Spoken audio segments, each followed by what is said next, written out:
Sorry, folks. I wanted to do some 80s dancing to the theme music real quick. I don't know why. I just felt right. I don't know why.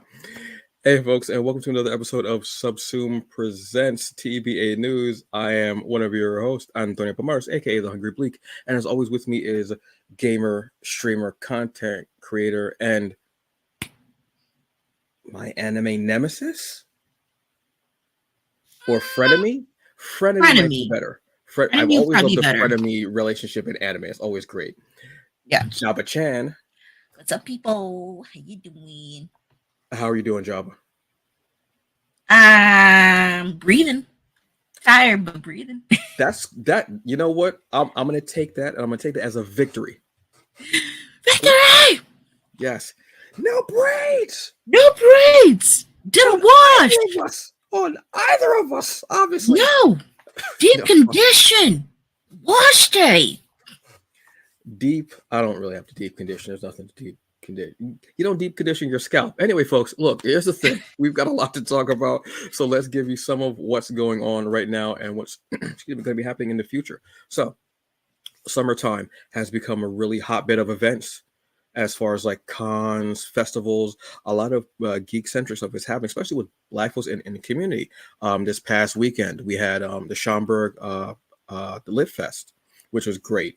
They actually closed off the street near the Schaumburg Center, and it's just like a festival. It's just a literary festival of different authors and writers, and they'll have their booths and everything. It's awesome. I love it.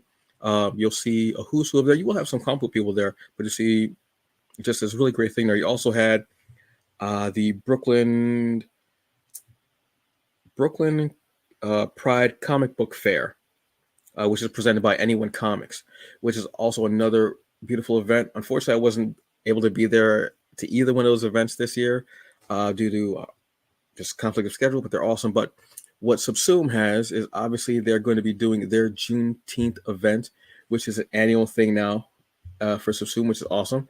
And it is their Creative Juneteenth. That's going to be going from June 20th to June 24th. Now, the great thing about it is that it is virtual. So it's not something that you have to go to. You could just go, get yourself situated, go right to your laptop, your tablet, what have you. You log in and you're able to check out so many different panels and events through the Creative Juneteenth Festival. This is, I want to say, I'm trying to think of how many years this has been. This has been 4, 5 maybe? I'm trying to remember how many. But it's a great showcase for creativity, tech, and just something where the community can get together. And it's beautiful that's in partnership with Africa Creative Marketers. You know, Dedrin, being the Time Lord that he is and taking the TARDIS all over, has been going from Atlanta to Africa, and he's been building this really great partnership. So this is one of the other fruits of that journey, let's say. I think that's great. It's awesome. It's really cool. Sounds cool. I'll look into that. Yeah, I remember I remember like when I really started hearing about it, oh, this is great, seeing it and just seeing how really inclusive it was again, and just seeing how it was a lot of different voices talking about different topics from panels to discussions. It's just really great, and it's something that I think is really beautiful to have, especially for it to be in a virtual space, which is something that we really started during the pandemic. But I like the fact that there are still virtual events happening. I think it's still very important. Now, you know what else is important is going to the movies and having a great time.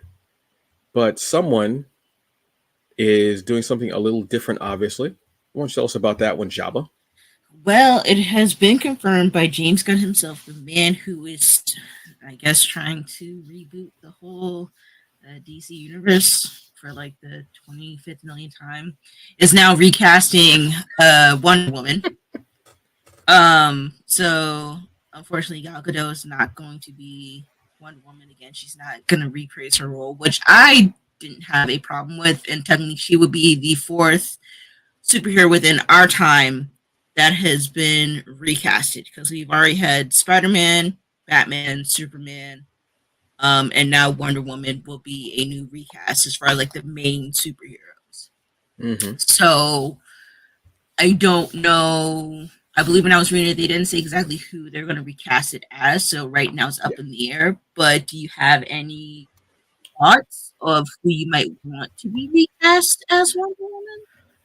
Yes. First off, I want to say I enjoy the Snyderverse for what Snyder was trying to create. Yes, agreed. Um, Hands down. especially after watching his cut, the Snyder cut, the infamous There's Snyder cut. there's only that cut. There is Yeah. no other cut unless it's an animated version. I There said is no what I said. Dana. There is only Zool. Exactly. So yeah, and I enjoy Gunn.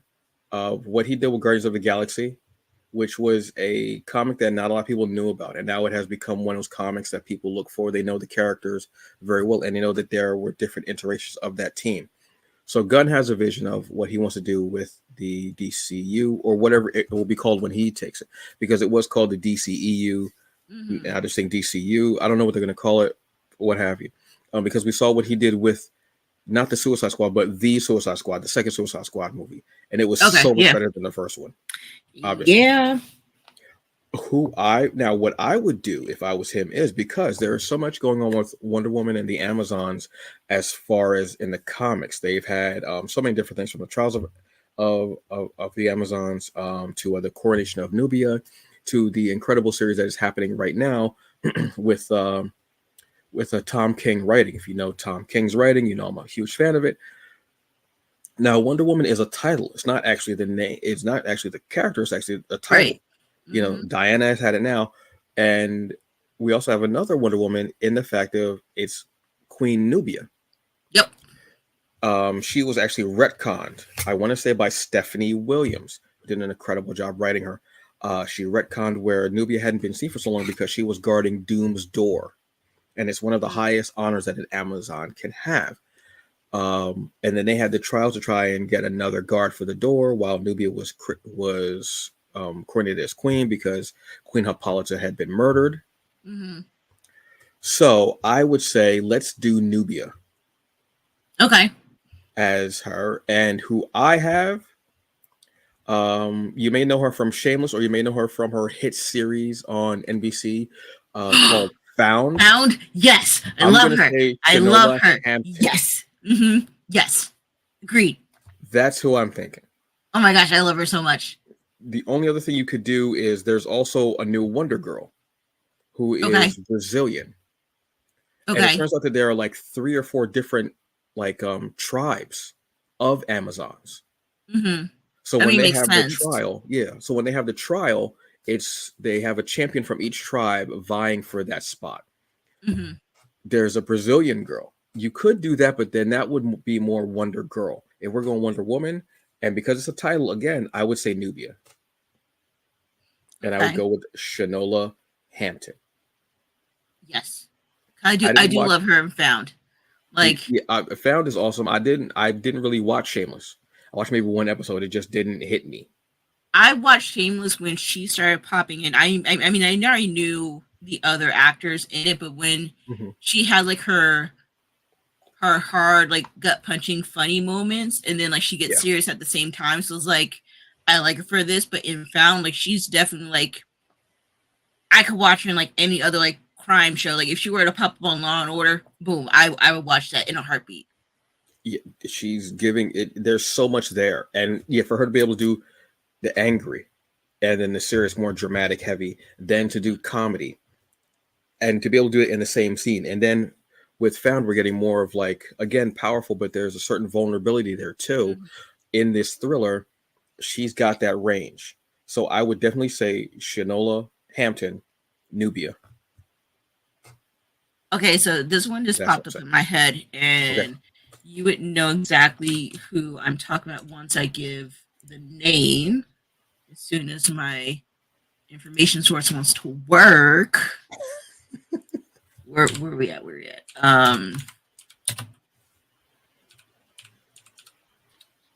Okay, it's not her. Lashana Lynch. Yes. Because from seeing her in The Woman King, I was so rooting for her at the very end. I'm like, no spoilers if you haven't watched, but I said she goes out in glory, and I'm like, damn it. But when she was also in was it Marvel of Madness for Doctor Strange, because she was technically Captain Marvel in that one. She didn't really Yeah. get enough light, but like in the Woman King, she got a lot more. So like she can do like Yeah. the physical stuff. So I wouldn't mind seeing her as She's Nubia. phenomenal as an actress. She's incredible. She's got this incredible look, obviously. She was actually the 007 in No Time to Die Oh, in the last in the last Bond movie. She was the one okay. who took over as 007 when James Bond was like retired and said that he didn't want to do it anymore.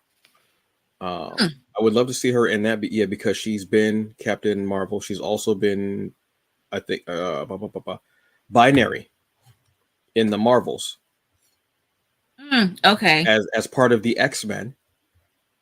Ooh, okay. Okay.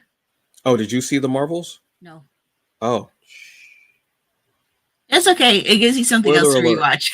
Spoiler alert! Yeah, but at the end, like, watch it. First off, it's a fun movie. And it's not these long drawn out movies like the other MCU movies are. It's maybe an hour 40, hour 50. But that Okay. ending shook everyone to their core. And then the after credit scene did even more, and it builds so much more of what you can see. Hopefully, Marvel Disney will get it together and figure out what's happening. I know they got a lot of stuff going on over there. I don't want to talk about it, but anyway, yeah, those are two great picks. I definitely would say go with Nubia. If you want to do something different, go with Nubia. So you hear that, Mr. Gunn? We're giving you like two top-notch actresses I'm saying, to do stuff. Okay, phenomenal actress. listen to us. Just Do saying. our stuff. Well, to a certain Hopefully extent, we doing do. our stuff. So next we've got the Women in Comics creative conference for Pride Fest. Women in Comics, Regina Sawyer is one of the best people out there. She's just got so much going on, and she doesn't get enough credit for what she does, truthfully. Her name should be in way more people's mouths. And she's a founder for Women in Comics Collective, which helps to spotlight obvious women in comics. And this organization has been around for quite a while, and they have this incredible event going on, and it's made even better because it's a part of Pride. This is going to be for Saturday, June 29th. It's going to be in Queens, and it will be from 10 a.m. to 5 p.m. It's going to be in Queens at 13735 North Boulevard in Flushing. I'll have the link in the episode description so y'all can go check it out. Go if you still like to be. They still have vending opportunities, I believe, there. This is. I'm just saying. I mean, if there's somebody who might want to be a part of this, who's on this show right now, who happens to be an artist and a woman, I'm just saying. Look, I can't. Unfortunately, on that day, I have other obligations. I'm celebrating new life. Okay.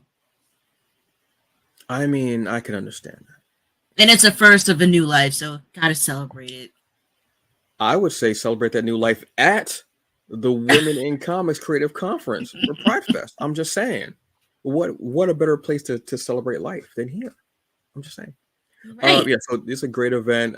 Like I said, Women in Comics, the WinC organization does so much, and they're always doing something to benefit. And like I said, to spotlight and to put a spotlight on women, artists, writers, the creatives that are out there. I think it's beautiful. It's one of the things that is much needed. So congratulations. So yes, please go and check this out. June 29th.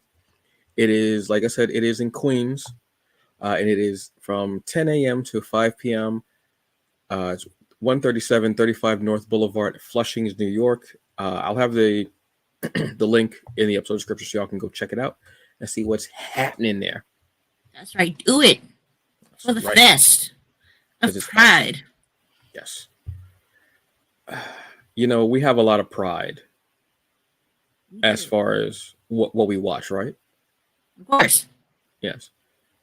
And what's something that just came out that you are diving into and already like, oh my God, no? I mean, I'm all about the boys, okay? I'm all about the boys. Season 4 just dropped, and I'm already halfway through episode 1, and thankfully for anybody that hasn't watched it just yet, they do already have 3 episodes out on Amazon Prime, which I'm kind of thankful for. I thought it was going to be something like Invincible, where they kind of come out like weekly, which was going to really suck. So at least I have something to binge a little bit, which is a good and a bad thing. Yeah, but at least it's only 3 episodes that they have up. Right. And they fly by. They do, because I don't even think we got a full episode list of how many we're going to get for this season. Because I think season 3 was like, what, 10? 12 episodes? It seems to be like 10 to 8 episodes seem to be like 8 to 10 episodes, yeah. Meat now for streaming services, which is good. Yeah. So I'm excited, and already there's already going to be corruption going on from what I've seen, from especially how season 3 ended going into season 4. But then somebody had just mentioned about actually pausing season 4 to watch another show that's related to the boys, which is Gen V. So right now we're going to be on a pause. So I'm going to watch Gen V first, binge through that, and then watch season 4 officially, so I could kind of see, just in case if I miss anything, I could be like, oh, and oh. Because I think Homelander actually makes an appearance in Gen V, because I think there's a character in Gen V that can potentially, I think there's actually might be 2 characters that could potentially kill Homelander. So that's why I think season 4 of The Boys starts up right after the season 1 finale of Gen V. Okay. And there's a link there. Because they, like, from just what I'm seeing of it, because I've only started episode 1. I'm like maybe halfway through or something like that. I was watching, I was like, oh, okay. And I could see the 2 characters who could possibly kill him. But then again, I could be watching these characters and they could be dead by the second episode. That's the thing with The Boys sometimes, that you're like, they're gone. Okay, so never mind. So nobody's ever going to get rid of Homelander. Okay, all right. But I'm very excited to watch this show. It's one of those shows that came out of nowhere, and it's like, it really did. And it really did. The comic, you knew how wild it was going to get. And then you watch the series and you're like, oh, they just they made necessary changes for the story. But yeah, it gets wild. It's one of those shows where I'm like, I don't know how I'm going to get through this season. And then I get through it and I'm like, whew. Yeah. But the episodes do fly by. I'm kind of glad, like, with like certain shows that were originally comics, I find the shows first. And then if they're still continuing, I could go back into, like, reading the comics, even if there is changes and stuff. Like, I can still, like, understand, like, where they're coming from. Because, like you said, there could be some rewrites for various reasons for certain characters, which I totally understand. But I like doing that. So I think what I might do is, because I did find out some stuff that they rewrote from the comic that they didn't put into the show, which is very graphic. I want to see if I could read that, if see at least stomach to read it. Because I mean, like, if I can do Invincible and like within the first episode of Invincible, and like they were matching the comic, I'm like, I don't know if I could do it with, like, the boys, because I feel like the boys are almost like Watchmen, in my opinion, as far as like the rawness to it. I feel like it's like Watchmen, but I don't think as ridiculous as, I think the boys are a little bit more ridiculous. Yeah, to an extent. Because it's Garth Ennis, and Garth Ennis, if you read anything from Garth Ennis, he hates the idea of superheroes. Mm-hmm. So he's another one who can deconstruct it. So if you hate superheroes, you'll love The Boys. If you love superheroes, you'll love The Boys, because both aspects. But there's some stuff, Garth Ennis writes stuff that I've stopped reading him because he just goes a little too far for me. Mm-hmm. Phenomenal writer, and he'll give you a great story, but it's just a little too much for me. Like there's one comic that I'll tell you about, like, off air. and I was like, Okay. the thought of it still freaks me out. It really just Oh, bugs me okay. because someone showed it to me, and I was like, why would you? And I was like, oh, and I was like, yeah, I'm good. But yeah, Garth Ennis has a habit of doing that because he hates the idea of superheroes. He finds it ridiculous, like bright colors and spandex, everything. Like, why would you? Mhm. You know what I mean? Which makes perfect sense if you look at The Boys or anything else from him. Um, yeah, it's a very interesting watch though. It is, and It the is. dark humor that is, there's a lot of dark humor in there that sometimes you shouldn't laugh at a scene. You'll be in a horrible scene and they'll do something ridiculous and you just go, oh my god, Yeah, why? like Why would you do that there? Why? because I know that there's a part where obviously I'm not going to get into too much detail. I think it was like season 2, Hmm. and there was a scene where somebody was doing some substances with like adult activity. And my friend told me about this, and that's how I got introduced into The Boys. And I'm like, Is it wait, what? shrinking? Yep. And I'm Yeah, like, wait, he does what to what? tremendous. What is this? And from that, I'm like, I have to watch because Oh, as ridiculous as it is, and with the dark humor that unfortunately I have, I'm like, I gotta watch it. it wasn't, and it's also the humor comes from, I call it the Final Destination syndrome. Final Destination. At a certain point, you started rooting for death because you wanted to see in what ridiculous way were they going to die, True. and it True. would be Yeah. and something was happening, and there'd like three different things that could possibly happen. You're like, oh, and it'd be that thing that you didn't see. Yep. That's kind of how The Boys is with it. You'll be like, oh yeah, and all of a sudden something will explode, or someone will explode, and there'll be death. It'll be something wild. You'll be just like, oh my god. For me, season 3 has been the best so far because Jensen Ackles, playing oh my god, what's the name of that character? Soldier Boy, Hmm. which is their I, version of I, Captain America. I still can't get that name through my head because I instantly think about the rapper. I'm sorry. Oh yeah, yeah. And him doing that, it was just so funny. I think he actually makes an appearance also in Gen V, Mm. which he plays like a more realistic Captain America to me. 'Cause let's be honest, if Captain America did come back, he would have been so cool with Samuel L. Jackson standing there. He would have been like, "So they let you in charge? Yep. Hmm. When did that happen? When did you know what I mean?" So stuff like that. And Jensen Ackles played it so well, being this darkly funny character. And yeah, it was just great. So I'm excited to see it, but I want to get through Gen V first, and watch that because I know that was something created totally new. They didn't have anything Yeah. like that in the comic at all, which again interests me. And I wonder how much Garth Ennis had involvement in that. I'm curious. But yeah, we'll go from there with that. Hmm. So, folks, that's the show. We hope we give you a lot to go on. Please, again, go check out these events. They're going to be amazing. Um, as always, we're trying to bring you whatever we can because there's a lot going on in Hmm. these geek culture streets, whether it's gaming or comics or TV or events. There's a lot going on. All right. So, from myself, Antonio Pomares, and the Jabba Chan, Word. no braids. No braids, deep condition, wash No, day. no braids. We will see you all next time. You have a very good day. Enjoy the rest of it and be good to yourself. All right. Peace. Bye.